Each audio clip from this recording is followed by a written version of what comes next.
Salam Merdeka Belajar. Perkenalkan kami dari kelompok 2 yang beranggotakan 1. Riza Umami Nur Afsyah 2. Rizka Amila 3. Riki Amirullah 4. Rista Aulia Nurindasari 5. Rina Utami. Kelompok kami akan membahas mengenai materi tentang teori-teori belajar. Untuk lebih jelasnya langsung saja kita simak penjelasan berikut. Memaknai belajar dan berkembang. Menurut Kamus Besar Bahasa Indonesia KBBI, belajar merupakan sebuah proses pemerolehan kepandaian atau ilmu. Selain itu, belajar juga didefinisikan sebagai perubahan tingkah laku atau tanggapan yang diperoleh dari pengalaman. Di ruang kelas, proses pembelajaran terjadi ketika seorang individu menunjukkan perubahan perilaku sebagai hasil dari pengalaman belajar yang diperoleh. Sepanjang prosesnya, guru memegang peranan penting untuk memastikan proses belajar tersebut terjadi di ruang kelas. Pengertian teori belajar behavioristik. Teori belajar behavioristik adalah teori belajar yang berfokus pada perubahan perilaku peserta didik sebagai hasil dari proses pembelajaran. Perubahan perilaku peserta didik disebabkan oleh adanya interaksi antara stimulus dan respon.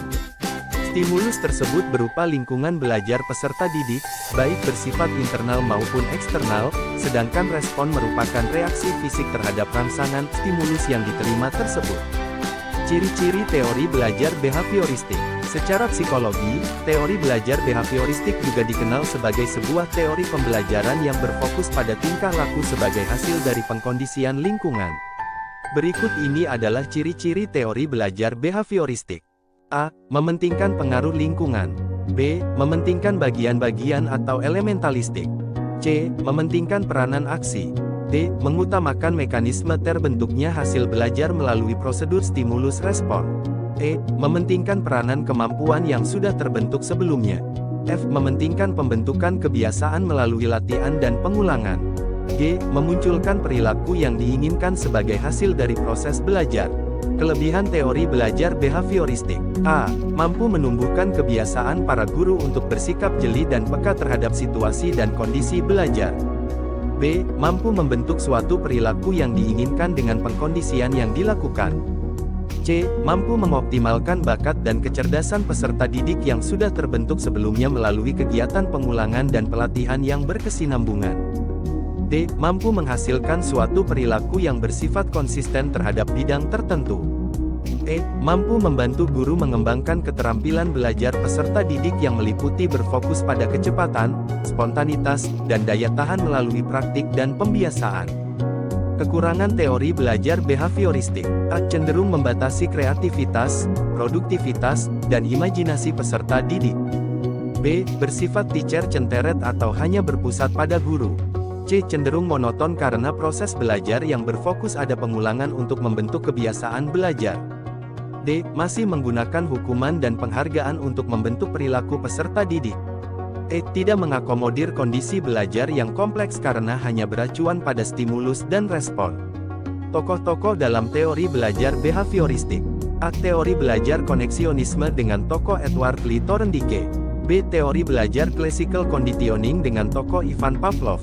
C. Teori belajar deskriptif behaviorism atau operan conditioning dengan tokoh Burrhus Frederick Skinner.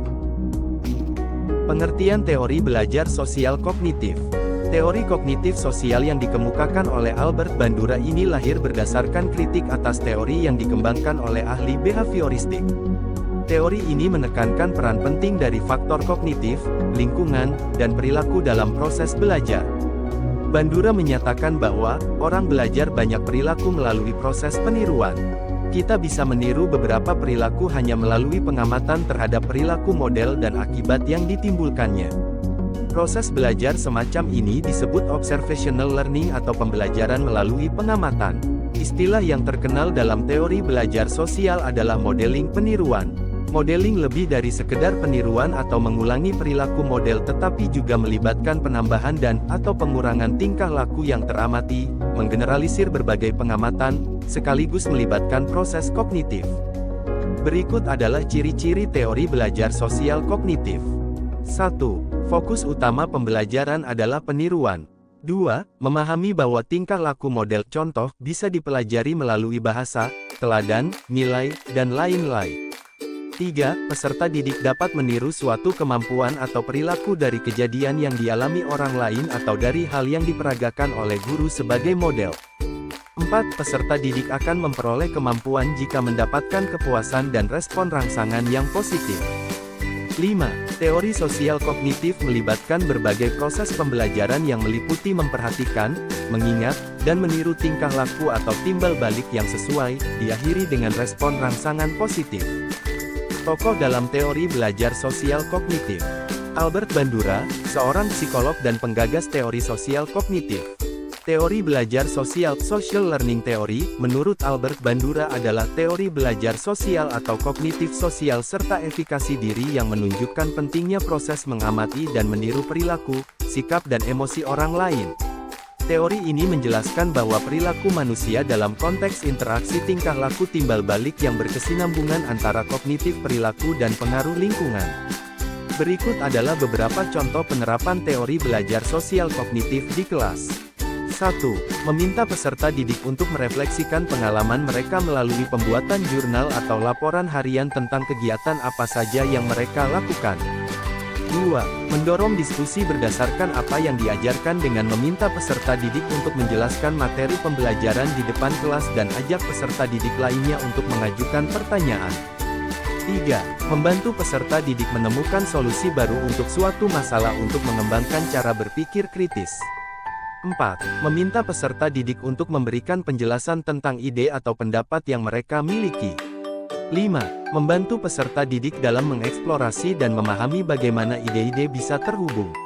Pengertian teori belajar konstruktivisme. Teori belajar konstruktivisme merupakan sebuah teori yang menempatkan peserta didik sebagai individu yang membangun pemahaman dan memahami informasi secara aktif sepanjang proses pembelajaran.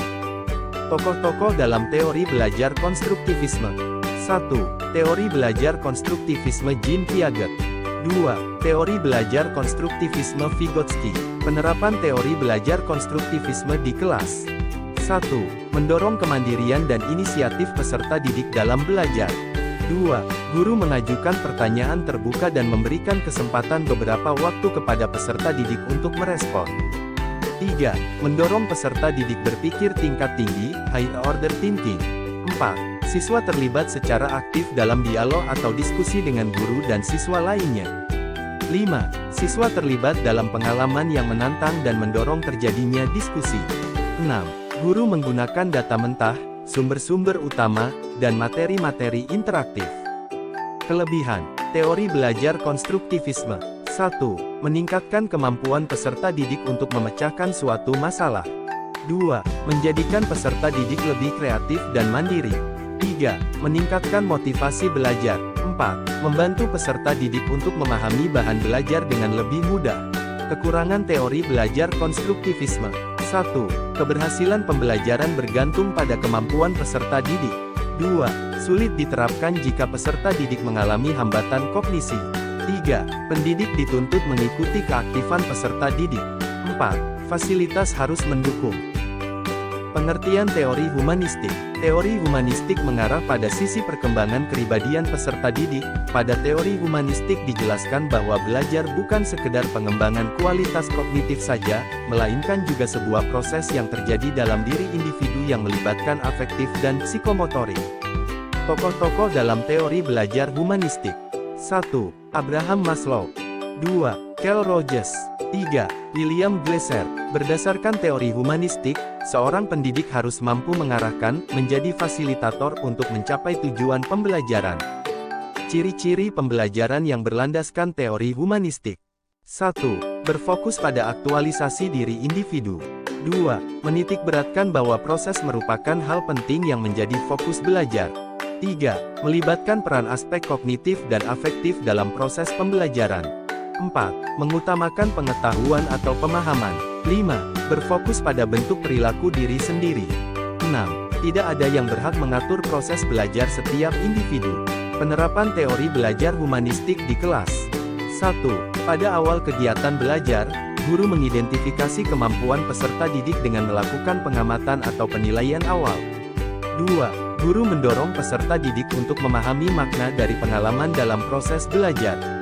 3. Guru menyediakan fasilitas dan sumber belajar, baik buku, media visual, maupun audio untuk memenuhi kebutuhan peserta didik yang beragam.